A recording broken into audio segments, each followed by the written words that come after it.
Assalamualaikum warahmatullahi wabarakatuh. Waalaikumsalam warahmatullahi wabarakatuh. Bagaimana cara membedakan antara berhati-hati dengan kelakuan jelek seseorang dengan rasa suudzon kita kepada seseorang?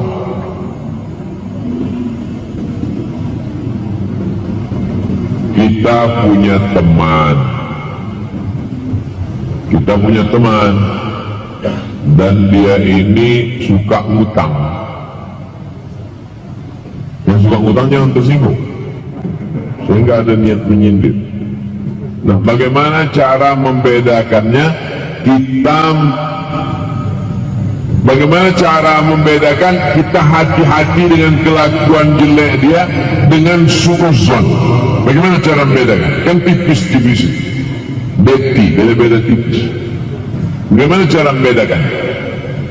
Maka yang pertama yang kita lakukan adalah hati-hati. Assalamualaikum Ustaz Somad. Waalaikumsalam. Bisa saya minjam 10 juta? Langsung saya keluarkan duit 100.000. Aku 10 juta nggak ada, tapi 100.000 ini ada. Ambillah, tak usah kau balikkan, dan jangan ku tengok lagi batang hidung kau sini. Daripada kita kasih 10 juta akadnya hutang dia nggak balikkan, saat itu kita bukan suudzon, kita sudah tahu kredibilitas. Tidak termasuk ghibah kalau dalam 3 kasus. Yang pertama, hakim meminta kesaksian dari saksi. Hai saksi, ya Pak Hakim, apakah kau melihat perlakuan terdakwa? Saya sebetulnya mau cerita perlakuan terdakwa Pak Hakim. Terus ceritalah. Saya takut ini ghibah Pak Hakim. Gimana mau menetapkan hukum kalau tak kau ceritakan? Maka saksi boleh bersaksi di hadapan hakim, tidak ghibah. 2. Ustaz mau menjawab fatwa. Assalamualaikum Ustaz Somad. Waalaikumsalam. Apa hukumnya perbuatan si Anu Pak Ustaz? Apa perbuatannya? Aku mau cerita tapi takut ghibah Pak Ustaz. Gimana kau jawab? Menanya fatwa boleh. Yang ketiga, liihqaqil haq wa ibtalil batil boleh. Menunjukkan kebatilan seseorang boleh.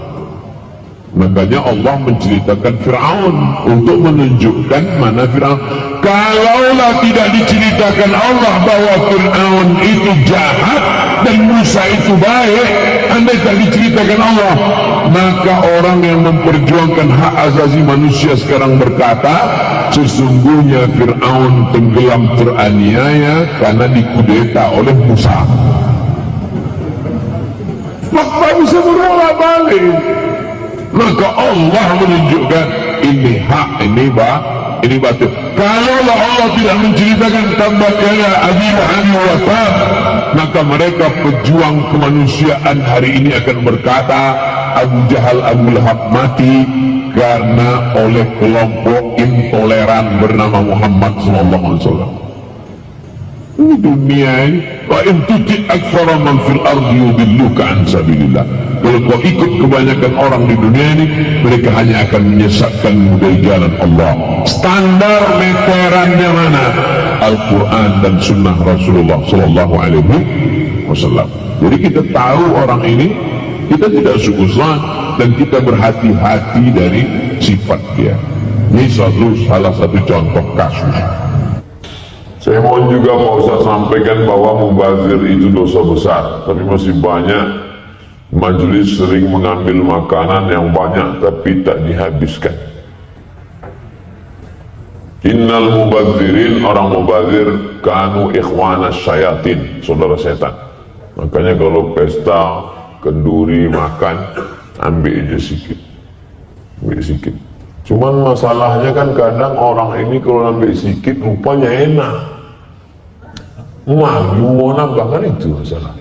Sebetulnya bisa aja kita suruh orang lain, coba ambilkan lagi, aku malu. Nah, nanti dia tak ambilkan pula sama kita. Ujung-ujungnya sama juga, 2 kali kita nampak. Kenapa kita malu kepada orang tapi tidak malu kepada Allah Subhanahu wa Ta'ala? Oleh sebab itu maka ini tradisi. Ada sebagian kampung daerah justru memang disisakan, minum disisakan, makan disisakan, karena kalau habis kata dia rakus tamak. Ada sebagian daerah. Nah, ini harus diluruskan. Oh, habis. Kalau di Mesir minum memang mesti habis. Di Mesir ada satu khurafat, tahayul. Kalau minum teh tak habis, nanti anak perempuannya lahir berkumis.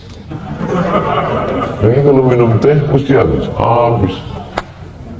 Memang itu semacam tahayul, khurafat, tapi ada juga bagus. Minum mesti habis. Kalau tak habis, nanti anak perempuan lahir berkumis. Solat itu boleh tak diqadha? Solat itu ada 3. Usolli fardal maghribi salasa raka'atin adaan tunai, cash nanti. Yang kedua, usolli fardal maghribi salasa raka'atin i'adatan, solat yang diulang. Mana contoh solat yang diulang? Habis selesai solat, Assalamualaikum warahmatullahi, Assalamualaikum warahmatullah, gatal siku. Pas digaruk, ditengok, rupanya kulit ikan mas sebesar ujung kelingking. Berarti waktu wudhu tadi tidak kena. Maka kalau tidak kena, berarti wudhunya tak sah. Kalau tak sah, berarti sholatnya mesti diulang. Namanya sholat i'adah. Pertama sholat ada, yang kedua sholat i'adah, yang ketiga sholat qadha, sholat yang diganti, mengganti sholat. Ibu biasa sholat asar berjamaah, habis asar berjamaah pengajian, habis asar berjamaah ngantar anak, habis asar berjamaah jemput anak, habis asar berjamaah arisan. Lalu kemudian suatu hari tidak berjamaah, merasa sudah sholat, sampai selesai maghrib baru ingat, aku tadi lupa sholat asar. Maka sholat asar itu tadi mesti dilaksanakan. Melaksanakan sholat itu disebut dengan qadha.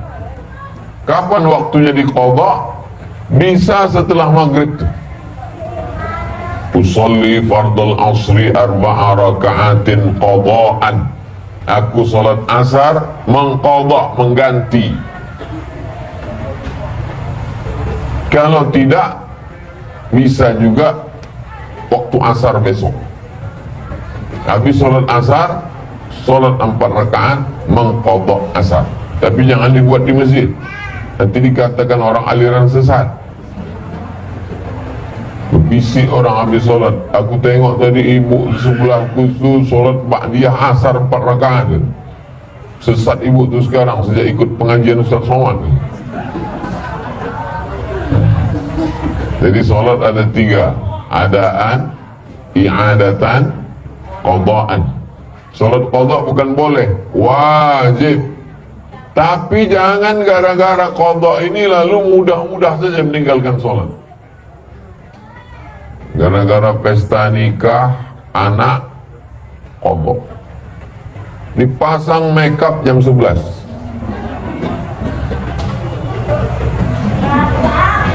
Bersalam-salaman dengan tamu jam 6. Jam 11 mana ada sholat zuhur jam 11? Jam 6 udah mau maghrib. Asar sama zuhur tak sholat. Pas ditanya, kok tak sholat zuhur sama asar? Darurat. Kata Ustaz Somad bisa diqadha. Saya tak tanggung jawab itu. La kafarata laha illa dzalik. Antara pajak penghasilan dan hutang, mana yang lebih diutamakan Pak Ustaz? Bolehkah tak kita tak bayar pajak? Jadi saya sekarang ini mesti hati-hati juga. Ada orang ini bertanya mencari ilmu, tapi ada juga mencari pembenaran. Ya memang tak mau bayar pajak. Bisa tak Ustaz Somad ini mengeluarkan fatwa supaya itu tak bayar pajak? Pajak ini kewajiban negara.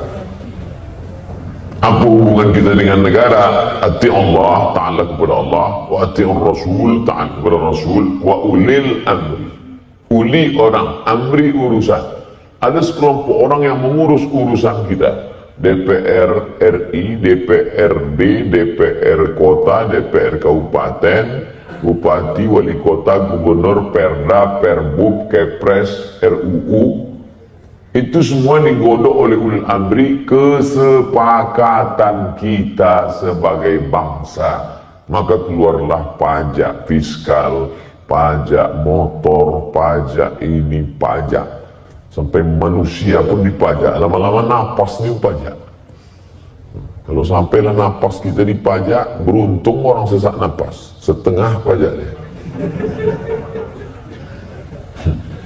Oleh sebab itu maka semua kita laksanakan. Tapi kalau perkara prioritas mana? Utang dulu. Tapi tidak serta-merta saya katakan utang lalu membenarkan untuk tidak bayar pajak. Dulu saya sosialisasi masalah tak boleh mencuri arus PLN. Lalu sebagian orang mengatakan karena negara curang, maka boleh kita curi pula PLN-nya. Itu tak betul. Karena kalau kita curi arus listrik ini, itu kita bukan mencuri punya negara. Karena negara itu tidak punya apa-apa. Ketika kita curangi listrik, sesungguhnya kita sedang memakan hak saudara kita. Karena ini milik kita bersama. Air, bumi, minyak, batubara, hutan, itu milik umat, milik masyarakat, milik orang banyak. Al-malul am namanya, harta orang banyak yang dikelola oleh negara. Andai negara curang, tidak serta-merta menghalalkan perbuatan harus kita balas dengan kecurangan. Itu mesti dipahami dengan baik. Kalau tidak nanti orang, kau kenapa tak ngurus STNK BPKB? Ngapain? Orang banyak korupsi, lalu korupsi orang itu membenarkan kita pula untuk menjadi jahat. Lalu apa beda dia dengan kita? Oleh sebab itu maka kita tetap membayar pajak dan hutang piutang pula. Orang yang mati syahid tidak terkena azab kubur. Orang mati syahid tidak terkena hisab. Orang mati syahid tidak terkena sakit sakaratul maut. Orang mati syahid langsung masuk surga. Illa dain, kecuali hutang. Tak semua orang mati syahid itu terus masuk ke surga. Ilat dain, kecuali orang yang hutang. Sedangkan orang mati syahid aja terkendala masuk surga gara-gara hutang. Apalagi mati konyol. Saya ingin bertanya, sedari kecil ayah ibu saya berpisah, tidak merawat saya sedari kecil sampai sekarang. Sampai saya diriwayat oleh kedua orang tua angkat. Kepada siapa saya harus berbakti? Apakah surga di bawah telapak kaki ibu kandung yang tak merawat saya? Mau tak mau, suka tak suka, engkau pernah 9 bulan 10 hari di perutnya. Tak bisa diingkari. Tidak bisa diingkari sampai mati. Pernah tinggal di perutnya 9 bulan 10 hari.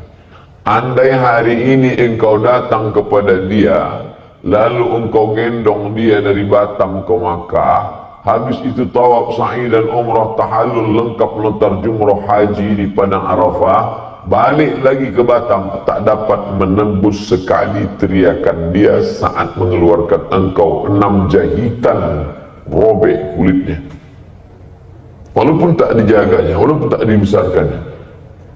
Adapun dia silap khilaf salah, itu urusan dia kepada Allah SWT. Jangan kita menghakimi dia. Kadang-kadang ada manusia ini, dia pula mengajari Allah. Ya Allah, sakit kali hatiku sama dia. Kalau buat dia stroke agak 6 bulan ini. Kita kalau tak suka sama orang, kita serahkan. Ya Allah, hambamu ini kuserahkan kepada engkau. Sama seperti Nabi Isa AS. Nabi Isa, apa kata Nabi Isa? In tu'adzibhum fa innahum ibadu. Kalau kau azab mereka, ya Allah, sesungguhnya mereka itu adalah hamba. Ya Allah, ini hamba. Tak bisa kita pungkiri itu. Dia adalah orang tua. Adapun kepada siapa kita berbakti, dua-duanya. Ini orang tua angkat saya nih. Orang tua kandungmu engkau lahir dari rahimnya. Orang tua angkatmu engkau lahir dari hatinya. Sebab itu orang tua angkat juga kita berbakti. Saya punya orang tua angkat sudah meninggal dunia, tetap saya doakan, tetap saya kirim Fatihah, saya tetap ziarah ke makamnya. Saya juga punya orang tua kandung. Oleh sebab itu jangan pernah kita beda-bedakan. Sampai tak doa saya nggak usah. Doa pada orang tua kandung sampai, doa pada orang tua angkat sampai, doa pada orang tua kawan pun sampai. Mana dalilnya? Doa ziarah kubur. Assalamualaikum ya ala diyar minal mu'minin wa inna insyaallah bikum lahikun yarhamullahu mustaqdimin wal mustakhirin nas'allahu lana wa lakumul afiyah. Riwayat Aisyah.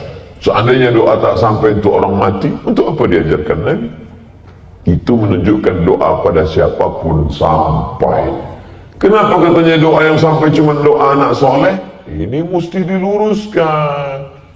Amal Abdul Somad ketika hidup ini, setelah Abdul Somad mati, putus. Tapi ada 3 amal Abdul Somad yang tetap mengalir. Pertama, sedekahun jariyah. Buat masjid, mati Abdul Somad, mengalir. 2, ilmu yang tafa'abi, ceramah, meninggal, ceramahnya mengalir. Yang ketiga, waladun solihun, anak soleh. Anak soleh itu amal kita. Bapak-bapak, amal soleh, anak soleh itu amal kita. Saya nggak paham Pak Ustaz, masa anak soleh itu amal kita? Anak soleh itu amal kita yang tetap mengalir. Karena kalau kita tidak beramal, mana ada anak itu? Coba tengok aja bini itu, bisa hamil dia kan? Tidak. Itu maknanya. Bukan berarti doa orang lain tak sampai. Doa bapak dari BNI Syariah untuk Abdul Somad semuanya sampai. Begitu bapak-bapak dapat kabar Abdul Somad meninggal dunia, untuk almarhum Abdul Somad Al-Fatihah, kata keluarga besar BNI Syariah, sampai. Kalau ada yang mengatakan tak sampai, kasih nama lengkapnya. Biar nanti kalau dia mati saya kirim pula. Saya bilang tak sampai. Oleh sebab itu maka ijma' ulama tentang sampai. Jangan khawatir yang tak punya anak. Pak Ustaz, saya nanti meninggal dunia, anak tak ada, siapa lah yang mendoakan saya? Enggak segetonya kali. Kami semua akan mendoakan. Adapun yang mengatakan doa anak soleh, itu hadis tentang menjelaskan amal kita putus. Tapi ada satu amal kita yang dulu pernah investasi kita di dunia tetap mengalir. Adapun amal orang hidup untuk orang mati sampai. Doa Pak John sampai, doa Bapak sampai, doa Ibu sampai, doa siapapun sampai. Dengan syarat masih sama-sama simpati. Dari XL payah, Umi. Apa hukumnya kita umat Islam melayat ke rumah non-muslim kalau ada tetangga kita tidak Islam meninggal dunia, dia kita ikut berbela sungkawa duka cita, maka kita sekedar ikut duka cita tanpa ikut ritual. Jangan ikut misa, jangan ikut ibadah, jangan ikut kegiatan agamanya. Datang kita ke situ, aku ikut berbela sungkawa atas meninggalnya bapakmu karena dia sama aku baik dulu. Kalau ada hutang dibayar apa tidak? Bayar. Dan pula anggap lunas. Alhamdulillah Pak Ustaz, berbeda agama kami lunas. Kata siapa? Nabi SAW meninggal. Meninggal Nabi, baju besinya tergadai. Wadir'uhu marhunatun inda yahudiyin bisalathina sa'an min tamrin. Baju besi Nabi tergadai di tangan orang Yahudi tak Islam, karena Nabi meminjam 30 sa'. 30 sa' kali 3 kilo sama dengan 90 kilo gandum. Itu menunjukkan Nabi ada interaksi sosial dengan non-muslim. Dibayar. Silaturahim tak putus. Ummi matas, makku mati, kata Asma. Asma itu sahabat Nabi, ipar Nabi, saudara Aisyah. Lain emak, sama-sama ayahnya Abu Bakar Siddiq. Emak Asma tak Islam. Datanglah emaknya yang tak Islam ini menjumpai Asma di Madinah dari Makkah 500 km. Afa asiluha, boleh aku silaturahim dengan yang tak seagama? Kata Nabi, silakan silaturahim. Afa utiha, boleh aku beri dia hadiah? Silakan. Berkirim makanan boleh. Makanan kita dia makan, makanan dia, makanan kita dia makan, makanan dia. Tengok dulu, kalau kue kaleng makan, kalau bubur ayam ada ikhtilaf nampaknya ibu. Nah emang namanya bubur ayam, tapi bekas memasak tuh kan belum disama. Baru ingat, oh iya, tadi ingat ayamnya. Nah jadi insya Allah kita karena sudah terbiasa bertetangga dengan non muslim, itu sudah lazim biasa. Kalau di Medan orang undangan pesta dibuat ada 2 tenda, tenda makanan Islam, tenda makanan tak Islam, karena bertetangga dengan kawan yang tak Islam. Jadi kalau kita datang undangan, ya datang, jangan ikut ritualnya. Datang, makan sini. Jangan udah makan sini, singgah pula sini. Kau kenapa situ? Sikit aja Pak Ustaz. Oh, lain. Jangan ikut ritual. Sekedar cukup bela sungkawa, menunjukkan bahwa kita bertetangga baik, berkawan baik. Islam ini tidak mengajarkan membunuh orang hanya karena berbeda agama. La yanhakumullahu 'anil ladzina lam yuqatilukum fid din. Kalau mereka yang tak seagama denganmu itu tidak memerangimu, walam yukhrijukum min diyarikum, tidak mengusirmu dari kampung halamanmu. 2 syaratnya. Dia tidak memerangimu, dia tak mengusirmu dari kampung halamanmu. Antabarruhum, kau boleh baik, buat baik sama dia. Wa tuqsitu ilaihim, bersikap adil. Kalau dia tidak mengusirmu, dia tidak memerangimu, kau boleh bersikap adil dan berbuat baik kepada dia. Ini ajaran Islam. Penajaran Islam itu asal tak sama agama, pancung kepalanya, larikan kompornya. Islam ini agama yang berlapang dada menerima perbedaan.